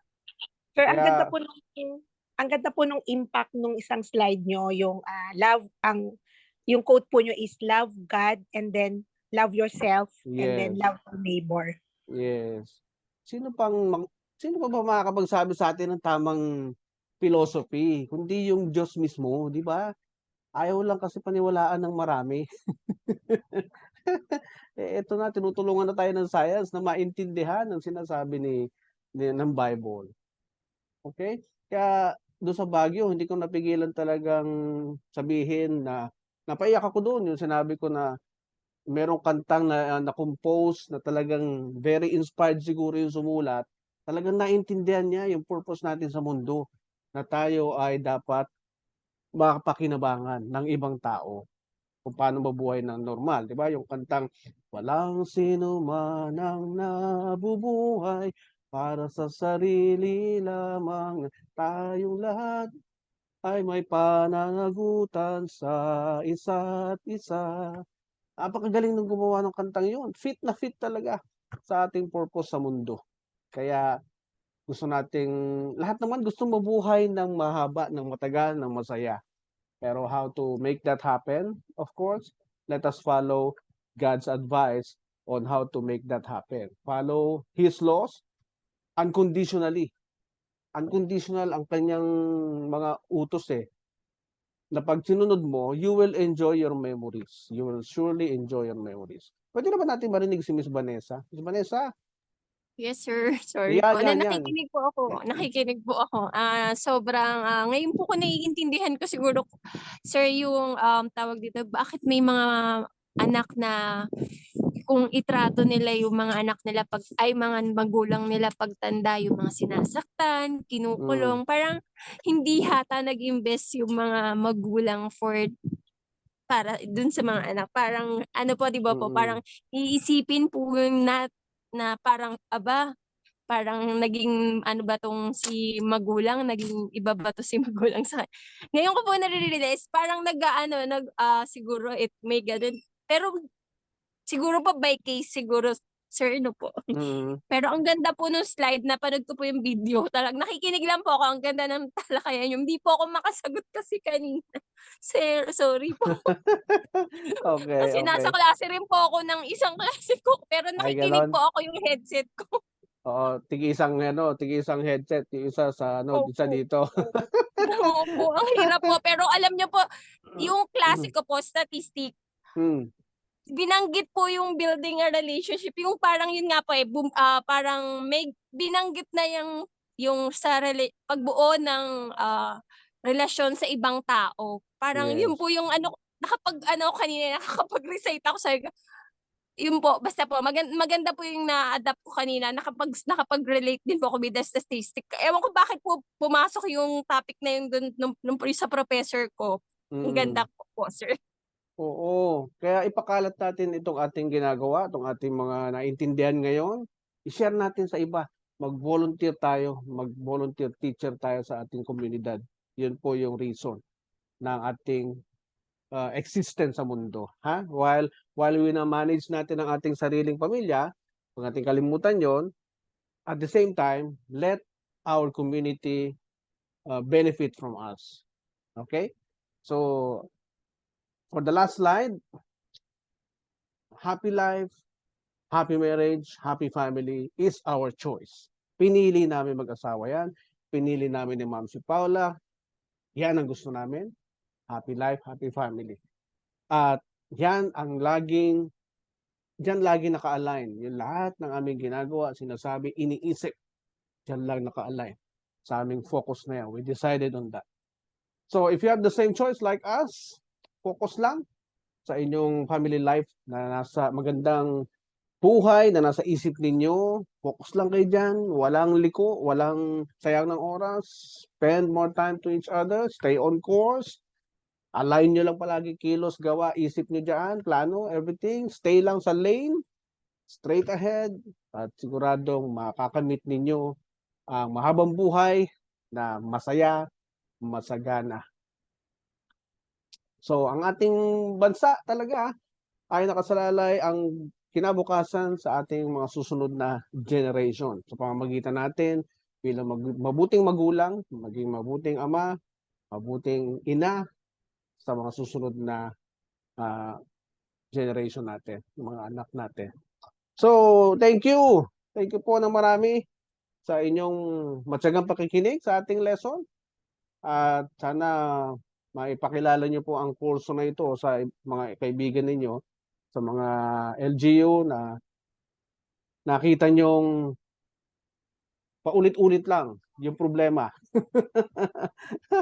At taon-taon naman nangyayari, meron na kayong alam na solusyon kamo. Kaya invite them please. Okay. Overall feedback para sa ating kabuuang masterclass in 1 minute please, Doc Santos, and followed by Ms. Rofelia, then Vanessa. Overall feedback sa ating masterclass. Okay po. First of all, I would like to thank the Lord Almighty that I have the opportunity to meet Sir Angelo and his lovely wife, si Ma'am Paula, at ito pong ating class na ito na binigyan ako ng time and support also, and all Saturdays and all the learnings na natutunan po namin. So, thank you Lord, and of course, kayo po naging instrument po sa amin, Mr. Angelo Base, Reverend Angelo Base. Thank you. And from these learnings, I humbly accept all the learnings na natutunan ko po, since even though I think narating ko na medically yung mga nalalaman ko, pero iba pa rin po pala kapag may expert na talagang mag-input sa amin. So I humbly accept all the inputs po, and I know na minsan there was such a time na pagtapos po natin ng masterclass ay nagre-reflect ako, nagmumuni-muni ako dun sa mga pinag-uusapan, until such time na napapaunawa sa akin. So I think the Lord has blessed me yung open-mindedness nga, kasi meron din ako mga realization at saka minsan resistance nga din ako, sir, dun sa mga natin na debatable na mga Issues. pinag-uusapan, Yeah. opo, issue. Yes. But at the end, parang yun nga po, nagiging wide, nagiging open, open yung aking mind. And ang ending ko po is, I think this is the best way to serve and to have my function is as a counselor sa aming City of Cabuyao, na hindi lang from the SWD manual yung natutunan ko ngayon. I think Yeah. I have I have the more authority to discuss it, hindi lang just based on my experience, based on hearsay, based on Yes. meron tayong napag-usapang mga legal basis, meron tayong napag-usapan ng book of yung ating, sabi nyo nga, Bible is not a book of religion, it is the true book, the most important, highest book of all na I can balikan po from the history. Ang pinaka-take ko po na hindi nalilimutan, na palagi ko po ngayon ina-apply na, is yung natural law. Kaya pala lahat comes from the natural law, human law, yung mga principles po natin, foundation, lahat po ng mga definition of terms natin na akala ko ay dictionary based lang, what is family, what is what is marriage, yung mga ganun po. So ngayon, na-broaden siya talaga. And then, ang impact din sa akin, yung role of husband, yung ating pong protector, provider, cultivator. Yes. Hindi ko alam yung word na cultivator, parang ano ba yun? Saka ba kayo? Parang yun po talaga yung una kong in mind, pero there's a deep deep meaning about it. And then the wife, yung always na lang nakakaroon ng debate regarding dun sa be submissive, but you have explained it well. And until such time nga na na-accept ko na yung pala ibig sabihin ng submission, no? We have all the talents to support. We have hindi pala ibig sabihin na yes, no, yes, yes, my dear husband, no. Opo, no? So, as a counselor, I think yung hindi lang counsel, dapat po, kasi ang function nga namin, ang function ko is hindi lang sa dalawang married couple or no? So, may mga community akong haharapin. So, in every assembly na merong couple na I think makakapagbigay kami ng kahit konti lang na kaliwanagan sa kanilang pagsasama dahil yung ending nyo nga, ang ganda rin, no? Kapag may happy life, kapag happy ang marriage mo, matagal kayo, healthy kayo physically, so magkakaroon ng functional family na makakatulong sa society ng bayan natin. Yes. So, yun po. So, all in all, sir, I salute our masterclass. I commend this and it is very recommendable. And I'll see to it na I will encourage others no sa pag po nagkakaroon ako ng mga meetings na ma-mention ko po yung naging journey ko dito sa ating master's class. Salamat no marami po, Doc Santos. Pwede mo namin i-quote yung feedback mo for our mga marketing publication? Yes, sir. By all means po. Salamat po, Doc Santos. Maraming po salamat muli. At regards po kay Sir. Yes po.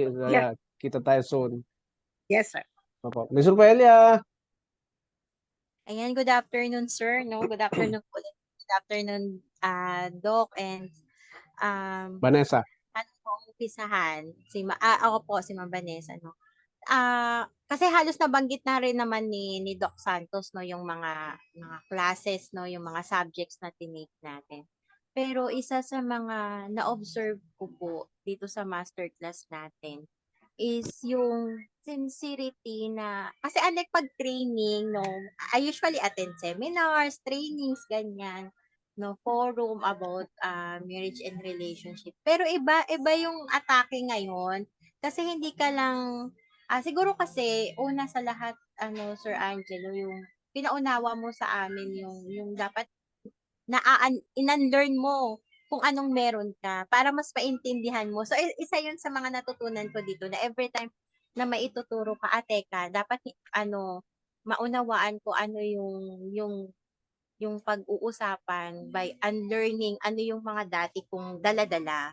Kasi doon mo talaga pala siya maiintindihan mo. Ako napaka-bless ko and ako super grateful ako na parang sa dami ng mga social workers namin at may mga accredited marriage counselor pa rin din naman kami, pero isa ako doon sa mga 'di ba napayagang mag-attend po ng counseling na ito.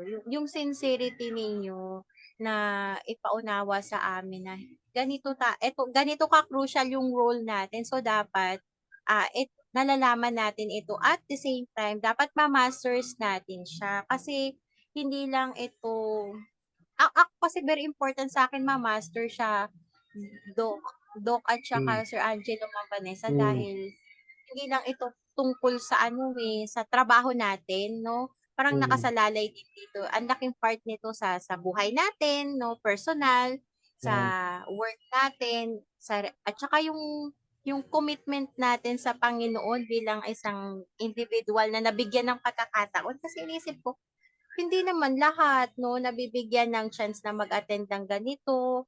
Tapos, struggling yung marriage nila. And yet, gumawa si Lord ng mga instrument, no, hinatid ni Lord, binigay sa atin. So, why not i-maximize it? And yes, dapat alam mo sir, tatanggapin ko yung challenge mo, na i-introduce yung sarili mo sa community, sa barangay. Hindi ko talaga yun, parang hindi ko kakayanin na hindi inform sa kanila na, may natutunan po ako at just in case kailangan ninyo ng ng pag-a-assist sa mga couples natin, di ba? Andito ako, mag-a-assist ako sa inyo. So Yes. yung ganun po. Plus, ang laking tulong. Ako lagi kong sinishare sa office na alam niyo ba, may natutunan akong ganito ngayon na hindi nila alam. Mm. Tapos po, yung sa mga client namin at kahit sa mga office mate po namin na talagang yung kanilang pagsasama is hindi maayos. Nakukwento ko na natutunan ko sa counseling namin, sa class namin, ganito siya.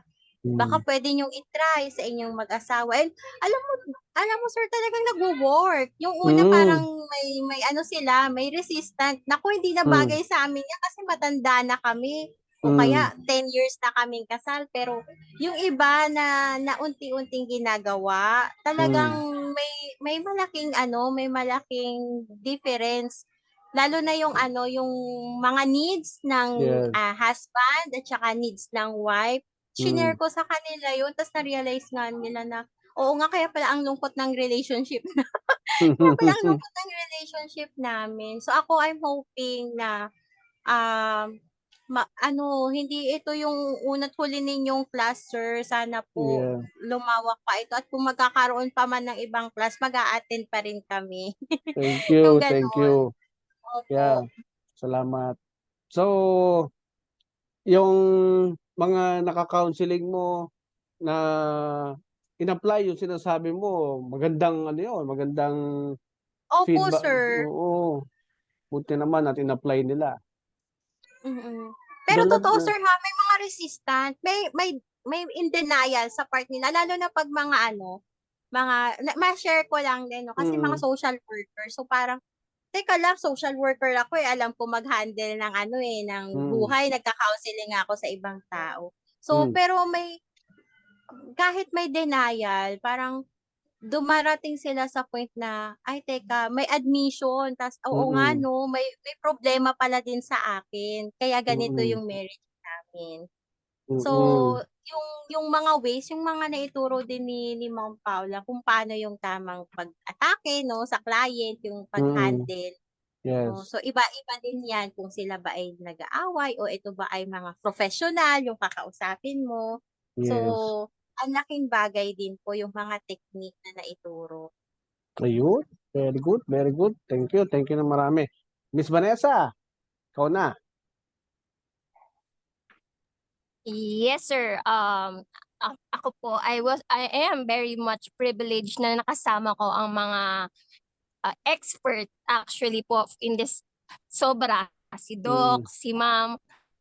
I'm just a simple person na gusto ko lang malaman kung ano ba yung, ano tong klaseng to. Pero sa totoo po, I have learned a lot from their opinion, experience, personal thoughts, and tsaka po yung mga bagay na na dati sa akin, may questionable po sa akin eh. May mga bagay na kailangan kong, ngayon ko lang na realize na ito pala ang dapat. Tsaka, sir, I am very, very thankful sa inyo po ni Ma'am Paula, tsaka po sa inyo na lagi po kayo nandiyan pag may tanong ako, kung may sa mga bagay po like yung sa mga nagtatanong. Actually po, I'm starting po to ikalat ang mga ito pong yung inyong itong klase natin to. Sinisimulan ko na po ikalat, kaya po makulit po Salamat. ako sa mga tanong ko kung ano yung pwedeng ibigay ng ninyo. Kasi po as a give back to you po, talagang I am so much proud of myself na nakilala ko po ang mga taong tulad nyo. Hindi man po ako yung nandyan sa level nila, Doc, nila, no? Parang feeling ko expert ako dahil ito yung mga nakaharap ko, si Sir, si Ma'am, Yes. si Doc. Sabi ko, pero sa totoo lang po, ito po ay ang challenge na magiging challenge po sa akin kung paano ko po i-adapt to sa community ko, i-reach out yung mga tamang tao para maikalat po ito dahil sa aking palagay po at um, sa aking, what do you call this? Yun po, basta sa aking paniniwala, ito ay makakatulong at mas mapapalawak pa ang mga kaalaman nila pag na-try po nila itong inyong class. Katulad ko Yes. po, actually yung mga simpleng mga natututunan like yung mga case po, sa simpleng umpukan sa office, sa mga yung may meeting po kami, na i-share ko. Sabi, actually po after this class, may reporting po kay Cons. Sa konsehal ko po about this class. Tapos po, i-report ko nga, gagawa daw po ako ng report sa kanya. Then, sabi niya sa akin, sasamahan niya nga daw po ako sa kapitan namin dito sa barangay namin para if ever po, yun nga po, at saka malay niyo po kay Mayor. Ano po, hindi Oo po nga. natin, basta yun po. I am praying na more success po at patuloy-tuloy pa po kayo sa inyong ginagawa, sir. Sa inyo po. Yes, Maraming yes. salamat po, Doc, Ma'am, at Sir, and Ma'am Paula. Yes, for God and country. For the love Yes of po. our country. And God Thank po. you. Thank you sa Yes. suporta. Salamat po ng marami sa Opo. suporta. Magpipicture taking pa tayo sana, si Mr. Pele yata nawala ng signal. But anyway, my sincere prayers sa inyong career, sa inyong mga karera, at huwag mong kalilimutan ang pagtulong natin sa Panginoon na ipakalat yung kanyang reputasyon, magandang reputasyon, at maranasan natin muna dapat sa ating sariling buhay para magkaroon tayong capacity to light, to be a light unto others. Ganun po yun. Salamat po uli at mag-email po ako sa inyo ng instructions for your thesis para sa barangay community volunteering ninyo. At doon tayo sa email na lang mag-usap about sa scheduling ng inyong graduation after submitting your thesis report. Okay po, maraming pong muli salamat and magandang gabi po sa inyong lahat. Bye-bye, Doc Santos. Bye po. Bye, Salamat Miss po. Vanessa. Vanessa, Bye. bye, Ma'am Ofelia. Bye, Doc. Bye, Doc. Bye-bye po, Bye Doc. po. Bye-bye.